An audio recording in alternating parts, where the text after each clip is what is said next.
Sa Re Ga Ma Pa little champion season 5ல இந்த வாரம் ராஜா ராணி அப்படிங்கிற பெயர்ல ஒரு சுற்று வச்சிருக்காங்க.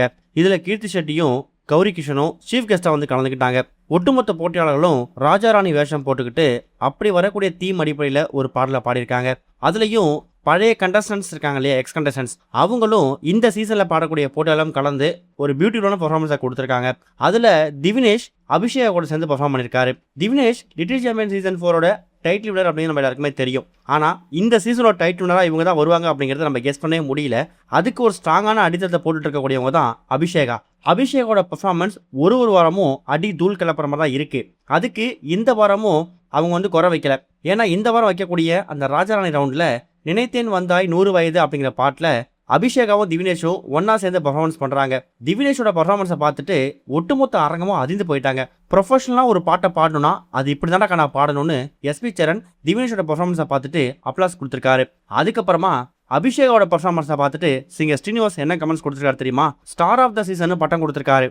அதாவது இந்த சீசனோட ஒரு சூப்பர் ஸ்டார் நீ தான், எதுலையுமே ஜொலிக்கிற, எங்கேயுமே ஜொலிக்கிற அப்படிங்கிற விஷயத்த அவர் இன்டைரக்டா பதிவு பண்ணியிருக்காரு.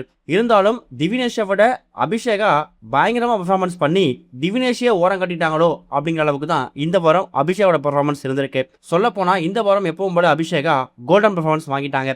ராஜா ராணி சுற்றுல எக்ஸ் கண்டஸ்டன்ஸை கூட இந்த சீசன் கண்டஸ்டன்ஸ் பாடினாலும் எக்ஸ் கண்டஸ்டன்ஸ் இப்போ பாடக்கூடிய போட்டிகளை விட நிறைய அனுபவம் இருக்கக்கூடியவங்க.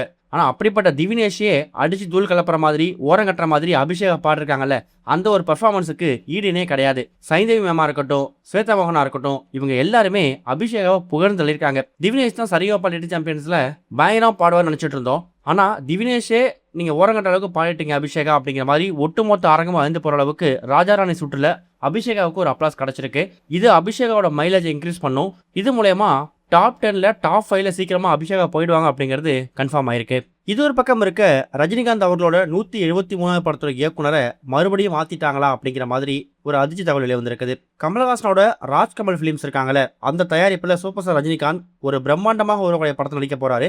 இது ரஜினியோட 173வது திரைப்படம். ஆரம்பத்தில் இந்த திரைப்படத்தை சுந்தர் சி தான் டைரக்ட் பண்ண மாதிரி இருந்துச்சு. ஆனா திடீர்னு அந்த படத்துல அவர் விலகிட்டாரு. இது ரசிகர்களுக்கு கொஞ்சம் அதிர்ச்சி ஏற்படுத்துச்சு. ஆனா அதுக்கப்புறம் சிபி சக்கரவர்த்தி தான் இந்த படத்தை இயக்க போறாரு அப்படிங்கறத அவரே வந்து ஒரு அபிஷியல் அனௌன்ஸ்மெண்ட் வெளியிட்டாரு. ஜூன் மாசத்துல இருந்து இந்த படத்துக்கான ஷூட்டிங் ஆரம்பிக்கும் அப்படிங்கிற மாதிரியும் ஏற்கனவே பல வார்த்தைகள் பரவச்சு. ஆனா இப்ப சிபி சக்கரவர்த்தி இருக்காருல்ல, அவரும் இந்த 173 திரைப்படத்தை விலகிட்டாராம். அவருக்கு பதிலாக அஸ்வத் மாரிமுத்து இந்த படத்தை இயக்கிறதுக்கு கமிட்டா இருக்கிற தகவல் கிடைச்சிருக்குது. இப்படி ஒருத்தவங்களா தலைவர் ரஜினிகாந்த் அவரோட 173 திரைப்படத்தை இயக்கிறதுல தள்ளி போறதுக்கு காரணம் என்ன, ஃபைனலா யார் இயக்கினா நல்லா இருக்கும் அப்படிங்கிறத கமெண்ட்ல மென்ஷன் பண்ணுங்க.